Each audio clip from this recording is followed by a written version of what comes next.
My husband left me for a 19-year-old. She was my intern.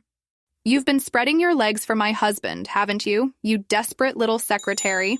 Those were the exact words Patricia Vance screamed at me during the Morrison Industries annual Christmas party, her perfectly manicured finger jabbing at my chest while 300 employees watched in stunned silence.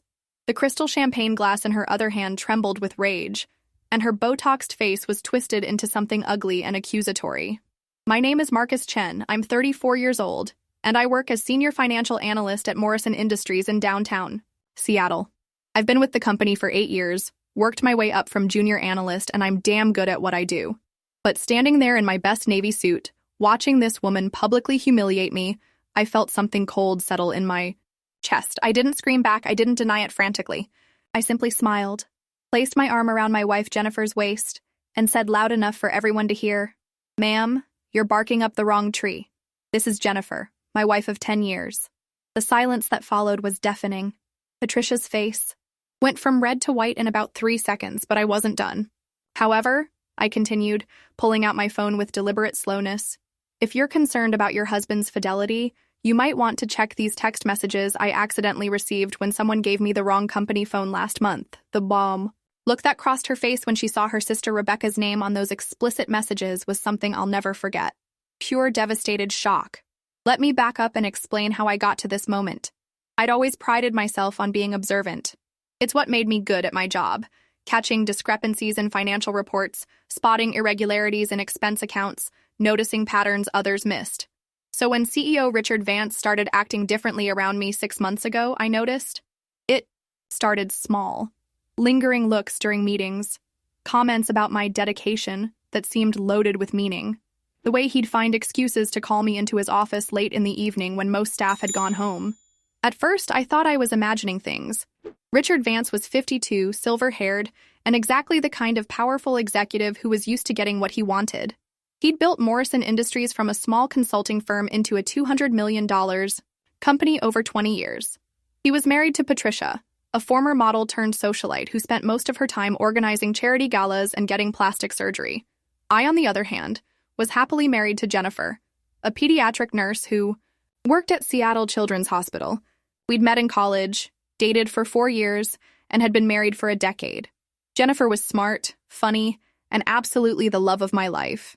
The idea that I'd be interested in Richard Vance in any capacity beyond professional was laughable. But Richard apparently didn't see it that way. The first real incident happened on a Tuesday evening in September. I was finishing up the quarterly profit analysis when Richard appeared in my office doorway at 8:47 p.m. "Working late again, Marcus?" he said, stepping inside and closing the door behind him. "Just finishing the Morrison account reconciliation," I replied, not looking up from my spreadsheet. He walked over to my desk and placed his hand on my shoulder. "You know, I really appreciate your dedication. Not many employees would stay this late." The hand stayed there longer than it should have. I looked up at him and saw something in his eyes that made my stomach turn. "Just doing my job, Mr. Vance," I said evenly, leaning forward so his hand would fall away. "Call me Richard," he said softly. "I think we know each other well enough by now." I went home that night and told Jennifer everything. She was appalled but practical. "Document everything," she said immediately. "Times, dates, what he said, what he did. And never be alone with him if you can help it." Smart woman, my wife. So I started keeping notes. Digital notes, backed up to my personal cloud account. September 15th, inappropriate shoulder touching. Suggestive comments. September 23rd, asked me to dinner, claimed it was business-related. October 2nd, made comment about my tight suits in front of other staff. But Richard was clever about it. Nothing overtly sexual, nothing that couldn't be explained away as friendly boss behavior. He was testing boundaries, seeing how far he could push. The situation escalated in October when we had to travel to Portland for a client presentation. Richard insisted I accompany him, despite the fact that Sarah Martinez from our Portland office could have easily handled the local logistics. We flew down on a Thursday morning. The meeting went well. We secured a $1.2 million contract with Cascade Manufacturing. That evening, Richard suggested we celebrate at the hotel bar. "One drink," he said, "to toast our success." I couldn't refuse without seeming unprofessional. So I met him at the bar at 7 p.m. He'd changed out of his business suit into dark jeans and a button-down shirt that was open one button too many. He looked like a middle-aged man trying too hard to seem younger. To successful partnerships, said, raising his whiskey. To successful partnerships, I replied, touching my glass to his. I was drinking club soda. For the first 20 minutes, we talked about business. The Cascade contract, upcoming quarterly projections, staffing changes, normal stuff. But then, Richard signaled the bartender for another drink and moved his bar stool closer to mine. You know, Marcus, I've been thinking, he said, his voice lower than necessary. You're really talented. I could see promoting you to Assistant Director of Finance next year. Assistant Director was a significant promotion. It would mean a $35,000 raise, a corner office, and a direct report staff of 6 people. That's very generous, Mr. Vance, I said carefully. Richard, he corrected, placing his hand on my knee under the bar. And generosity is just one of my better qualities. His hand stayed there, thumb making small circles on my leg. I should get back to my room, I said, standing up quickly. Early flight tomorrow. His face darkened for just a moment before smoothing back into a smile. Of course, professional dedication. I admire that about you. But as I walked toward the elevator, he called after me. Marcus, that promotion? Let's discuss it more when we get back to Seattle. The threat was subtle, but clear. Play along, get promoted. Refuse, and who knows what might happen to my career. I called Jennifer from my room and told her everything. That bastard, she said immediately. He's sexually harassing you. I know, but how do I prove it? Everything he does has plausible deniability. Keep documenting, and Marcus, start looking for other jobs. This isn't going to end well. She was right, of course. But I'd invested 8 years in Morrison Industries. I was good at my job, respected by my colleagues, and on track for senior management. The idea of starting over somewhere else because my boss was a creep filled me with rage. That's when I decided to be more proactive about gathering evidence. The opportunity came in November. Richard had scheduled a performance review meeting for Friday at 6 p.m. after most staff had left. I arrived with my phone set to record audio and a list of prepared responses designed to make him be more explicit about what he wanted. Ah, Marcus, he said as I entered his office. Close the door, would you? I left it open. I'm more comfortable with it open, if that's okay. He frowned but didn't push. Suit yourself, please, sit down. His office was exactly what you'd expect. From a CEO, mahogany desk, leather chairs, floor-to-ceiling windows overlooking Elliott Bay. Photos of him shaking hands with politicians and celebrities lined the walls. Notably, there were no photos of Patricia. Your work this quarter has been exceptional, he began, sliding a folder across the desk. The Morrison account analysis saved us nearly $400,000 in tax liabilities. Thank you, sir.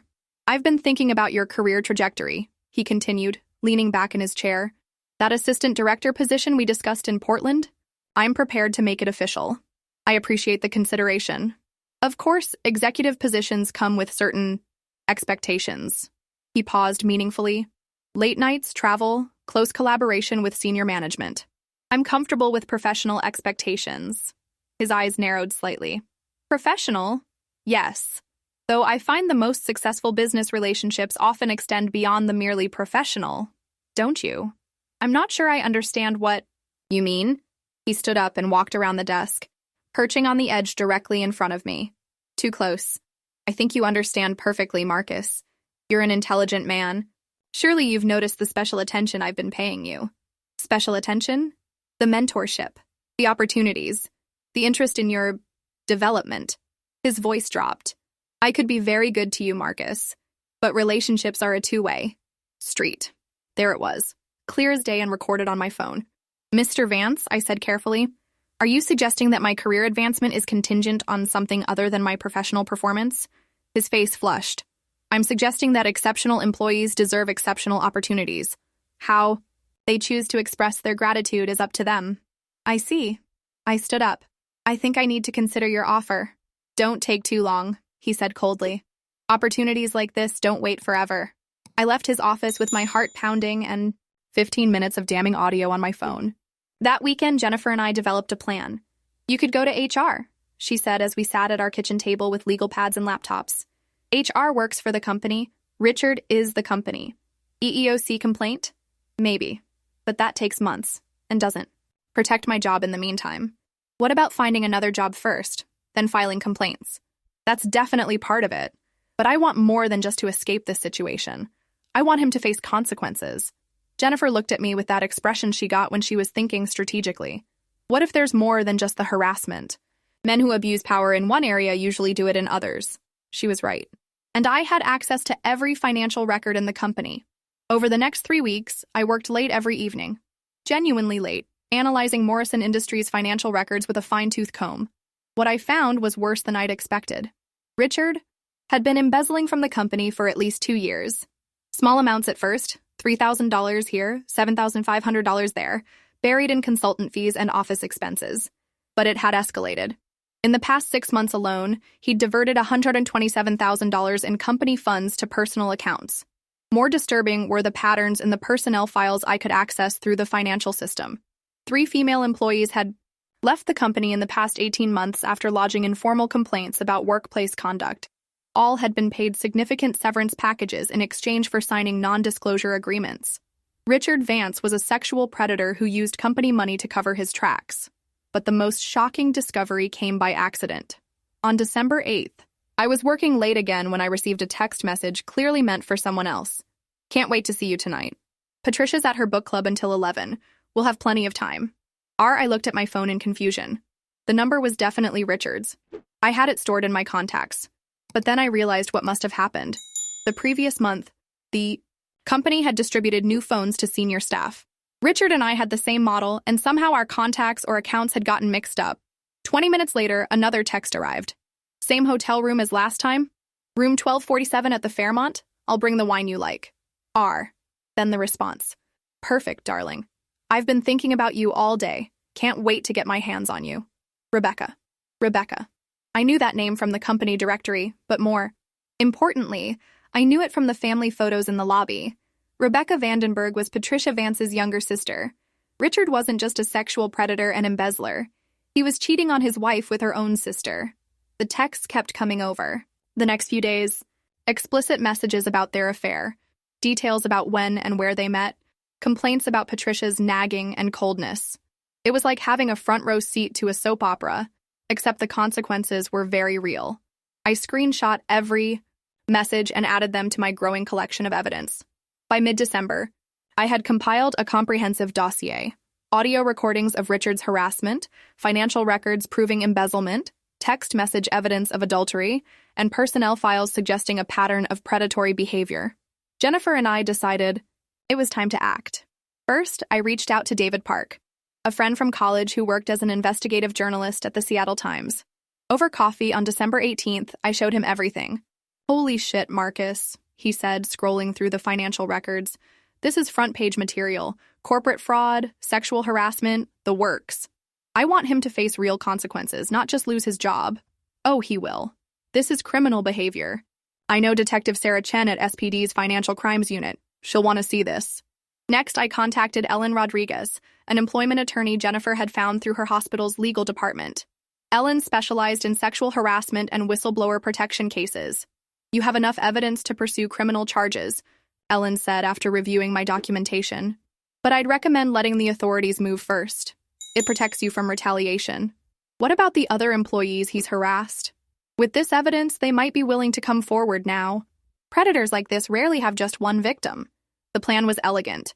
Detective Chen would begin a financial crimes investigation, while Ellen contacted Richard's previous victims. David would prepare a comprehensive exposé for the newspaper, and I would continue working normally until everything was ready. What we didn't plan for was Patricia Vance's paranoia. On December 22nd, the day of the company Christmas party, I arrived at work to find Patricia waiting in the lobby. She looked agitated, her usually perfect appearance slightly disheveled. Marcus, she called out as I walked toward the elevator. I need to speak with you. Of course, Mrs. Vance. How can I help you? She glanced around nervously. Privately, in Richard's office. This was unexpected, but I followed her upstairs. Richard was in Portland for client meetings and wouldn't be back until evening. I know what you're doing, she said the moment his office door closed behind us. My blood went cold. I'm sorry? The late nights, the private meetings, the way he looks at you. Her voice was shaking with barely controlled emotion. I know you're sleeping with my husband. Relief flooded through me. She suspected the wrong thing entirely. Mrs. Vance, I can assure you that's not— Don't lie to me, she snapped. Do you think I'm stupid? 23 years of marriage, I know when my husband is having an affair? You're absolutely right, I said carefully. Your husband is having an affair, but not with me. Her face crumpled slightly. What? I'm gay, Mrs. Vance. Happily married to my wife Jennifer for 10 years. Your husband has been sexually harassing me, but I've never responded positively to his advances. She stared at me for a long moment. You're what? Gay. As in, married to a woman, completely uninterested in men, especially your husband. But the late nights, the meetings. Your husband has been pressuring me for sexual favors in exchange for career advancement. I've been documenting everything for a harassment complaint. Patricia sank into one of the chairs, looking stunned. If it's not you, then who? I hesitated. The plan was to let everything unfold at once, but looking at this woman's genuine pain, I felt sorry for her. She was a victim too, in her own way. I have reason to believe it's someone very close to your family, I said gently. Her eyes widened. Rebecca, I'm afraid so. For a moment, I thought she might faint. Then her face hardened into something cold and furious. That bitch, she whispered. That manipulative little bitch. Mrs. Vance, show me, she demanded. Show me the evidence. I pulled out my phone and scrolled to the text messages. Patricia read them with growing horror and rage. Patricia's book club, she read aloud. She's so cold. Can't wait to leave. Her. Her voice got smaller with each quote. I'm so sorry, I said, and I meant it. She looked up at me with tears in her eyes. How long have you known? About 2 weeks. I was planning to... Give me your phone, she interrupted. What? Give me your phone. I'm going to forward these to myself. I hesitated, then handed it over. She quickly sent the messages to her own. Number. Mrs. Vance, what are you planning to do? She stood up, suddenly looking 10 years older. I'm going to destroy both of them. Tonight. At the party. I don't think that's... They want to humiliate me? Make me look like a fool while they sneak around behind my back? Fine. Let's see how they handle public humiliation. She stormed out of the office, leaving me alone with a sinking feeling that our carefully orchestrated plan was about to go sideways. The Morrison Industries Christmas party was held annually at the Grand Hyatt Seattle. It was a lavish affair. Open bar, 5-course dinner, live jazz band, and attendance by every employee and their spouses. Richard spared no expense, which was ironic considering I now knew he was paying for it with embezzled company funds. Jennifer and I arrived at 7 p.m. She looked stunning in a black cocktail dress, and I'd worn my best navy suit. We found our assigned table and settled in for what I assumed would be an awkward but manageable evening. Richard had returned from Portland that afternoon and seemed to be in an excellent mood. He worked the room like the consummate politician, shaking hands, slapping backs, and making jokes. Patricia stood beside him in a silver designer gown, playing the perfect corporate wife. No one would have guessed she'd discovered her husband's affair that morning. Rebecca was there too, stunning in red silk, chatting with a group of junior executives near the bar. She was 28, 5 years younger than Patricia, with the same blonde hair but a more modern, edgier style. I watched Richard's eyes follow her throughout the room, and I watched Patricia notice him watching. The evening progressed normally through dinner. Richard gave his annual speech about company growth and employee appreciation. There were awards for various achievements. The jazz band played softly in the background. I was beginning to think Patricia had changed her mind about her afternoon dramatics when she suddenly stood up during dessert and tapped her knife against her champagne glass. The sound cut through the dinner conversation, and gradually the room fell quiet. Excuse me, everyone, Patricia said, her voice carrying clearly across the ballroom. I have something I'd like to share. Richard looked surprised but pleased. Ladies and gentlemen, my beautiful wife Patricia has something to say. Patricia smiled at him, and for a moment I saw something predatory in her expression. 23 years ago, I married the love of my life, she began. Richard Vance was everything I wanted in a partner. Ambitious, successful, charming. Murmurs of approval from the crowd. Richard beamed. Over the years, we've built this company together. Richard focused on business, and I supported him in every way I could. Through late nights, business trips, stressful deals. That's right, darling, Richard said, raising his glass. Couldn't have done it without you. But recently, Patricia continued, her voice getting slightly harder, I began to suspect that Richard's late nights weren't always about business. The room went very quiet. Richard's smile faltered. So I did some investigating. and I discovered that my husband has been having an affair. Gasps from the audience. Richard went pale. Patricia, he said urgently, this isn't the time or place. Oh, I think it's exactly the time and place, she said coolly. You see, I confronted one of your employees today. Poor Marcus Chen, who I thought was your lover. 300 pairs of eyes turned to me. I felt Jennifer's hand squeeze mine under the table. But Marcus explained to me that he's been rejecting your sexual advances for months, that you've been sexually harassing him and using your position to pressure him for sexual favors. The gasps were louder now. Several people at our table looked shocked and disgusted. Patricia, stop this, Richard hissed, but she ignored him. So if it wasn't Marcus, who was it? Who has my husband been sneaking around with? Who has he been texting dirty messages to? Who has been meeting him at the Fairmont Hotel in room 1247? She paused dramatically, her eyes scanning the room until they landed on Rebecca, who had gone white as a sheet. Rebecca, Patricia said softly. My darling baby sister. The silence that followed was deafening.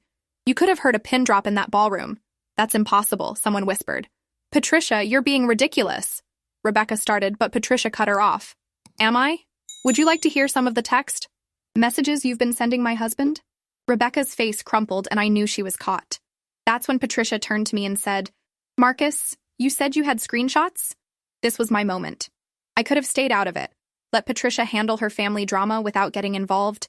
But looking at Richard's face, the arrogance, the entitlement, the way he was already calculating how to minimize the damage, I felt that cold anger settle in my chest again. I stood up. Before I show anyone anything, I said loudly, I want to make sure everyone understands what's been happening here. Richard tried to interrupt. Now, Marcus, let's not. For the past 6 months, I continued, talking over him, Richard Vance has been sexually harassing me, pressuring me for sexual favors in exchange for career advancement, threatening my job security when I refused his advances. The crowd was completely silent now, hanging on every word. I have documented evidence of this harassment. Audio recordings, witnesses, a systematic pattern of abuse of power. You have no proof of anything, Richard said desperately. You're making this up because I pulled out my phone and played the recording from his office. His voice filled the ballroom. I could be very good to you, Marcus. But relationships are a two-way street. The intake of breath from the crowd was audible. But the sexual harassment was just the tip of the iceberg, I continued. Because while I was documenting Richard's inappropriate behavior, I discovered something else. I looked directly at Richard, whose face was now sheet white. Richard Vance has been embezzling money from Morrison Industries. Over $400,000 in the past 2 years, hidden in fake consultant fees and inflated expense reports. That's a lie, Richard shouted, but his voice cracked. I have the financial records, I said calmly. Every transaction, every forged receipt, every fraudulent transfer, it's all documented. The crowd erupted in shocked murmurs. Several board members at the head table were staring at Richard with undisguised horror. And yes, I said, raising my voice over the noise, I also have the text messages between Richard and Rebecca. Months of messages detailing their affair, their meetings at hotels, their complaints about Patricia's nagging. Rebecca was crying now, mascara running down her cheeks. Richard looked like he was having a heart attack. That's when Patricia walked over to me with the phone she'd used to record the messages from my phone. Show them, she said simply. I took her phone and projected one of the messages onto the large screen behind the podium using the ballroom's AV system. Richard, can't wait to feel your body against mine tonight. Patricia suspects nothing. She's so pathetic and trusting. Rebecca, I love how much better you are in bed than any guy my age. Experience definitely matters. Should I wear the lingerie you bought me? The crowd exploded. People were shouting, gasping, some were laughing in shock. Several women looked disgusted.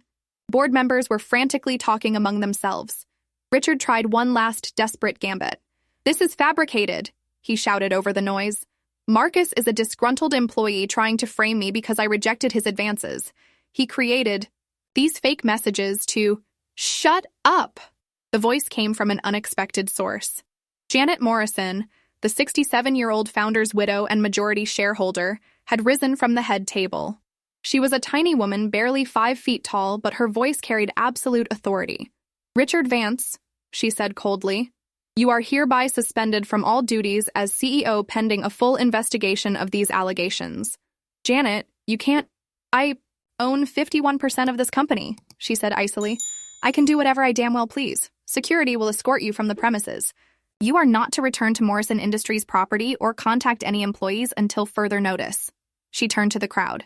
Ladies and gentlemen, I apologize for this unfortunate situation. The party is officially over. As security guards appeared from nowhere to escort Richard from the ballroom, Patricia walked up to Rebecca. 28 years, she said quietly. I've been your sister for 28 years. I put you through college. I helped you find your first job.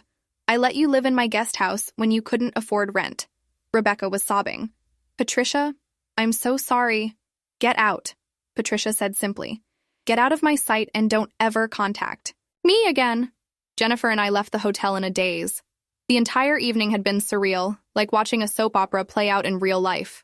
I can't believe that just happened, Jennifer said as we drove home. I can't believe it worked, I replied, though it didn't go quite the way we planned. Sometimes the best revenge is just letting people destroy themselves in public. She was right. By the end of the evening, Richard had lost his job, his marriage, and his reputation. Rebecca had lost her sister and probably her position at the AO marketing firm where she worked. Word travels fast in Seattle's business community. And I had accomplished what I set out to do without throwing a single punch or raising my voice. But the story wasn't over yet. Detective Sarah Chen called me the next morning. I've been reviewing the evidence you provided, she said. We're opening a formal investigation into the embezzlement charges. The sexual harassment will be handled by the prosecutor's office as a separate case. What happens now? Now Richard Vance gets arrested. The financial crimes alone are enough for multiple felony charges. If convicted, he's looking at 5 to 10 years in federal prison. Ellen Rodriguez, my attorney, called that afternoon with more good news. 3 other women have come forward with harassment complaints against Vance, she said. With your evidence and their testimony, the prosecutor feels very confident about getting convictions. What about civil remedies? Oh, we're going to sue Morrison Industries for allowing a hostile work environment. But given that you've essentially saved the company from a massive embezzlement scheme, I suspect they'll be generous with the settlement. She was right. Morrison Industries offered me a $750,000 settlement, along with the promotion to Assistant Director of Finance, that Richard had dangled as sexual bribery. The irony was perfect. David Park's expose ran on the front page of the Seattle Times 3 days later. Morrison Industries CEO arrested for embezzlement, sexual harassment. The story detailed Richard's crimes and included quotes from his victims. It was picked up by national business media and became a cautionary tale about corporate power and accountability. Richard Vance was ultimately convicted on 12 felony counts, including embezzlement, sexual harassment, and fraud. He was sentenced to 8 years in federal prison and ordered to pay $1.2 million in restitution. He lost his house, his cars, and his reputation. Patricia divorced him while he was awaiting trial and received half of his remaining assets. She moved to Portland and started a nonprofit organization helping victims of workplace harassment. We still exchange Christmas cards. Rebecca moved to Los Angeles and, as far as I know, has never contacted Patricia again. Some bridges, once burned, can never be rebuilt. The 3 other women who came forward with harassment complaints received substantial settlements from Morrison Industries. The company implemented new policies for reporting workplace misconduct and hired more female executives. Janet Morrison asked me personally to serve on the committee overseeing these changes. As for me, I got my promotion, my settlement, and the satisfaction of knowing that a predator faced real consequences for his actions. But more importantly, I learned something valuable about standing up to bullies. Richard Vance thought he could intimidate me because he had power and I didn't. He thought he could get away with harassment because he'd done it before without consequences. He thought he was smarter than me, more connected than me, more untouchable than me. He was wrong on every count. The truth is, I never set out to destroy Richard Vance. I just wanted him to leave me alone and face appropriate consequences for his behavior. But when someone uses their power to hurt others, when they think they're above the law, when they mistake kindness for weakness, sometimes the universe has a way of correcting that imbalance. Jennifer likes to say that karma doesn't always work fast enough on its own, so sometimes it needs a little help from people willing to document everything and stay calm under pressure. She's not wrong. 6 months later, I was sitting in my new corner office, the one Richard had promised me in exchange for sexual favors, when Janet Morrison knocked on my door. Marcus, she said, I have a proposition for you. I'm listening. I want you to consider taking over as CFO when Tom Henderson retires next year. The board has been impressed with your integrity and analytical skills. CFO of a $200 million company at age 35. Not bad for someone who was being sexually harassed less than a year earlier. I'd be honored to be considered, I told her. Good. Because this company needs leaders who understand that power comes with responsibility, not privilege. I couldn't have agreed more. Looking back, the whole experience taught me that justice isn't always swift, but it can be thorough if you're patient and methodical. Richard Vance spent 6 months thinking he was getting away with harassment, embezzlement, and adultery. What he didn't realize was that his victims weren't powerless. We were just careful. Sometimes the best revenge isn't a dramatic confrontation or a public scene. Sometimes it's simply making sure that actions have consequences, that evidence speaks louder than denials, and that predators don't get to hide behind their positions forever. Richard Vance learned that lesson too late to save himself. But maybe his downfall will serve as a warning to other powerful men who think they can abuse their positions without consequences. As for me, I'm exactly where I belong, in a position of leadership earned through competence and integrity, not coercion. And I sleep very well at night knowing that justice, while sometimes delayed, is never denied to those willing to fight for it. The best part of this whole story? Richard Vance is currently serving his sentence at a federal prison in California, sharing a cell with a tax evader named Frank, who apparently doesn't appreciate it when people abuse positions of trust. Karma, as they say, can be beautifully poetic.